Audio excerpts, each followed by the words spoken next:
இரக்கமுள்ளவர்களாக இருங்க, மனதுருக்கமுள்ளவர்களாக இருங்க. அப்போ உங்களுக்கு மனதுருக்கம் கிடைக்கும்.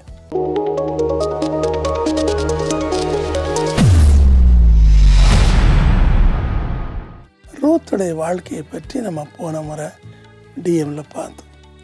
ரூத்தினுடைய வாழ்க்கையில் இன்னொன்று பார்க்கணும், இரக்கம்.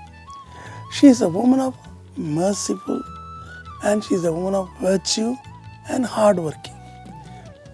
Beautiful. 4 கேரக்டர் அவர்கிட்ட இருந்துச்சு.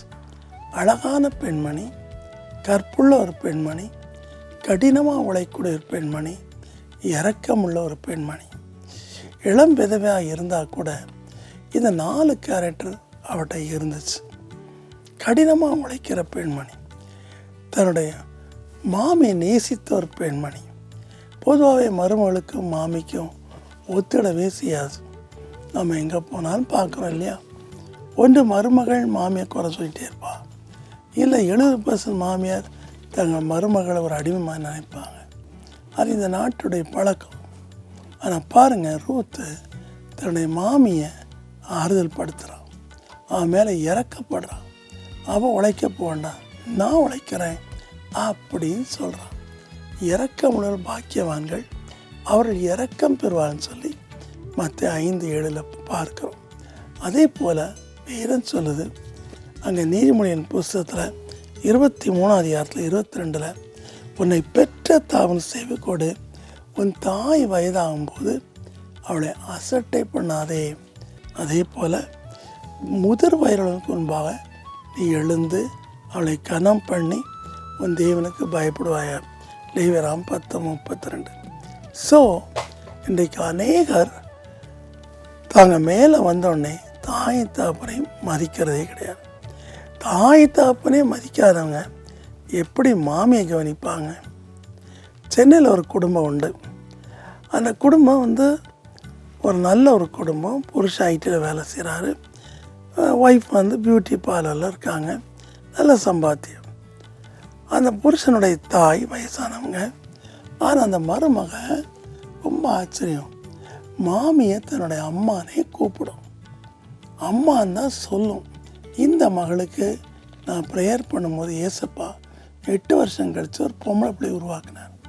அந்த பொம்பளை பிள்ளை நிறைய மாதமாக இருக்கும்போது மாமி சிக்கானாங்க, இறந்து போயிட்டாங்க. நான் கூட பேசும்போது உன் மாமி எப்படி இருக்கா அப்படின்னு கேட்டால் அம்மாவா அப்படின்னு சொல்லுவாங்க. அந்த அளவுக்கு மருமகளுக்கும் மாமியாருக்கும் ரொம்ப பாசம். அவள் அழுறான், என்னை பற்றி கூட கவலைப்படாதீங்க, அம்மா அவங்க உயிர் போயிட்டு எழுப்பி விடுங்கன்னு சொல்கிறான். ஸோ அன்றைக்கு லீவு, மழை பெய்யுது, அம்மாவுடைய இதய நின்று போயிட்டு. ஆனால் கர்த்தர்கிட்ட நான் ஜெபம்போது கர்த்தர் சொன்னார், இந்த மருமகள் தன்னுடைய மாமி மீது மிகுந்த இரக்கம் கரிசனை உள்ளவளாக இருக்கிறாள், ஆகவே அவளை நீ எழுப்புன்னு சொன்னார்.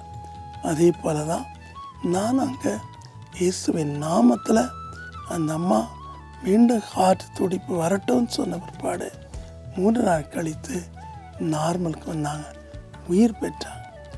பிரியமானே, உங்களை எத்தனை பேர் இரக்கமுள்ளவர்களாக இருக்கீங்க? அந்நியர் மேலே இரக்கமுள்ளவர்களாக இருக்கீங்களா? தள்ளப்பட்ட ஜனத்தின் மேலே இரக்கமுள்ளவர்களாக இருக்கிறீங்களா? சிந்திச்சு பாருங்கள். கர்த்தர் சொன்னார், உன்னை போல பேரனை நேசி. ரோட்டில் ஒரு பிச்சைக்காரன் வரான், கண்டுடார மாதிரி போகிறவங்க எத்தனை பேர்? காரை நிப்பாட்டி கார் முன்ன போனால் கூட பின்ன கொண்டு வர சொல்லி அவனுக்கு கொடுப்பேன். என் கூட இருக்கிற சிலர் சொல்லுவாங்க, ஐயா பிச்சைக்காரன் இல்லையா, நல்லதாக இருக்காங்கய்யா, பிச்சை சும்மா வாங்குறான் குடிப்பா அப்படிம்பாங்க. நான் சொல்லுவேன், எப்பா அந்த குடிக்காதுன்னு சொல்லி தான் கொடுத்துருக்கேன், கண்ணு தெரில, கால் நடக்க முடியல, ஒரு கால் வெட்டியிருக்காங்க, பாவம். இதே போல் நீங்களும் இரக்கமுள்ளவர்களாக இருங்க, மனதுருக்கமுள்ளவர்களாக இருங்க. அப்போ உங்களுக்கு மனதுருக்கம் கிடைக்கும். ரூத் தன்னுடைய மாமி மேலே அன்பு வைத்தா. அந்த அன்பினால் அவன் நினச்சி கூட பார்க்க முடியாதபடி இஸ்ரேல் ஜனங்கள் செய்யக்கூடாதுங்கிற பிரமாணத்தை கூட மீறி பெரிய ஒரு பணக்காரனுக்கு மனைவியாக்கப்பட்டாள்.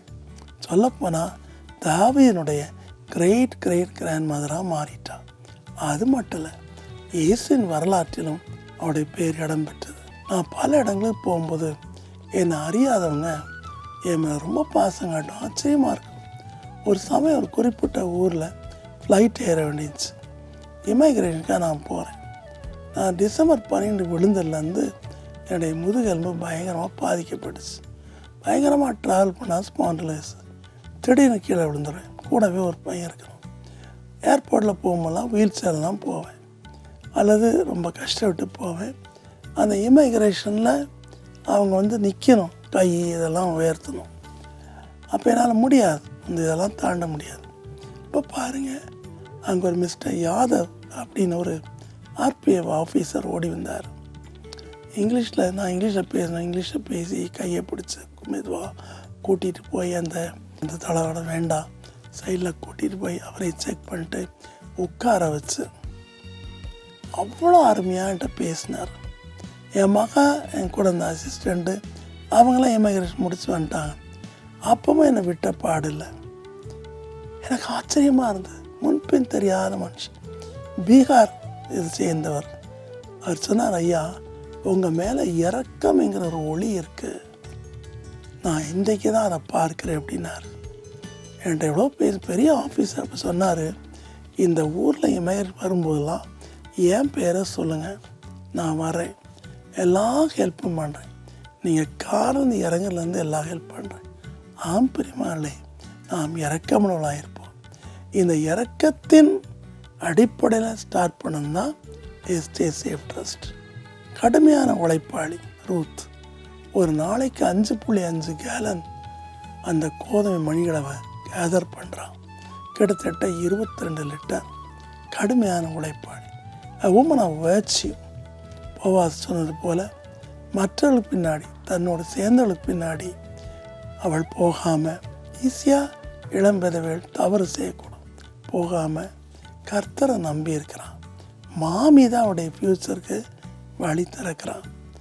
Woman of beauty and கம்லினஸ்.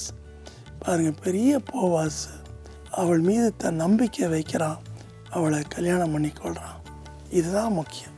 கர்த்தர்கள் ஆசைப்படுறார். அன்பின் கர்த்தாவே, ரூத்தின் குணாதிசயங்களை எங்களுக்கு நீர் தாரும், கண்டிப்பாய் தாரும் இயேசு சுவாமி. Make us to be a virtue person and also a comeliness and also hardworking and also Master Lord Jesus merciful. நீர் இரக்கமுள்ளவராக இருக்க போய் பரலோகத்தையே விட்டு ஒரு அடிமையின் ரூம் எடுத்து எங்களில் ஒருவராக நடமாடினீர்.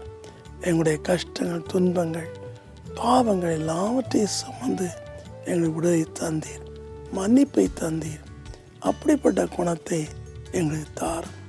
எல்லாரையும் நேசிக்கக்கூடிய குணத்தை தாரும். உம்முடைய பிள்ளைகளை ஆசீர்வதி. இயேசுவின் நாமத்தில் வேண்டிக் கொள்கிறேன் பிதாவே. ஆமேன், ஆமேன்.